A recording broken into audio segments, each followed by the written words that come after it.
নমস্কাৰ আপোনালোক সকলোৱে শুনিছে যে ৰহা ৰহে দৈ টিপামৰ ভাদৈ হলগুৰি আঘুনি বাই এই বিহু নাম ফাকি এই বিহু নাম ফাকিৰ তাৎপৰ্য আছে অৰ্থ আছে যেতিয়া গদাপানীয়ে লৰা ৰজাৰ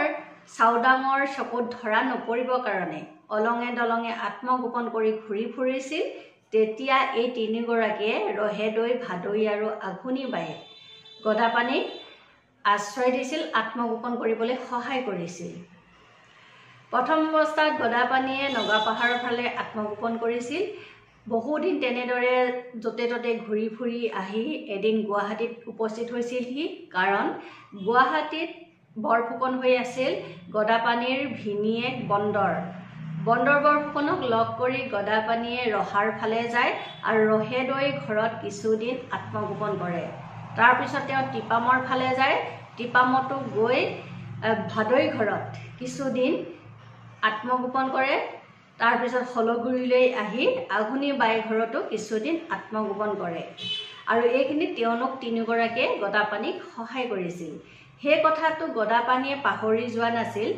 সেয়েহে গদাপানী ৰজা হোৱাৰ পিছত তিনিগৰাকীকে ৰাজসভালৈ মাতি আনিলে আৰু ৰাজসভাত সুধিছিল যে তেওঁলোকে কিয় গদাপানীক আত্মগোপন কৰিবলৈ সহায় কৰিছিল সেই কথাটো শুনি তিনিগৰাকীয়ে ভয় খাইছিল কিজানি ৰজাই তেওঁলোকক শাস্তি প্ৰদান কৰে আৰু সেয়েহে তিনিগৰাকীয়ে কান্ধত ধৰা ধৰিকৈ কান্দিবলৈ ধৰিলে কিন্তু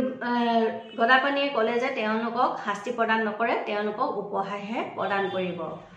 গদাপানীয়ে সেয়েহে তিনিগৰাকীৰ নাম গদাপানীক যিটো উপকাৰ কৰিলে সেই উপকাৰৰ চিনস্বৰূপে তিনিগৰাকীৰ নাম চিৰযুগমীয়া কৰিবৰ কাৰণে কিছুমান পদক্ষেপ হাতত ল'লে সেয়েহে ৰহাৰ ৰহন পথাৰত ৰহে দৈ নামত এটা পুখুৰী এটা আলি আৰু এটা দল নিৰ্মাণ কৰালে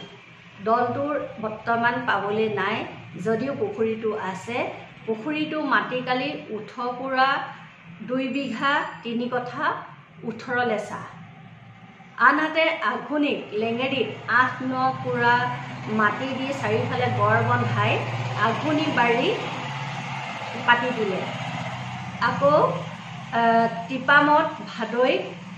বহু মাটি বাৰী দি ঢাপ বন্ধাই ভাদৈ নগৰ নিৰ্মাণ কৰি দিলে বহুতে ক'ব খোজে যে এই তিনিগৰাকী নাৰী একেলগে গোট খাই গদাপানীক চাউদাঙৰ হাতৰ পৰা বচাইছিলে মৃতদেহ সজাই প্ৰকৃততে কথাটো ভাবি চাবলগীয়া যে ৰহা টিপাম আৰু হলগুৰি তিনিওখন ঠাইৰ দূৰত্বটো বহুত বেছি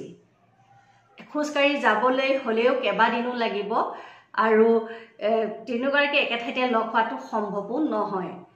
গতিকে এই কথাখিনি চিন্তা চৰ্চা কৰা সময় আছে ভাবিবলগীয়া কথা আছে কেনে পালে এই কথাখিনি জনাবচোন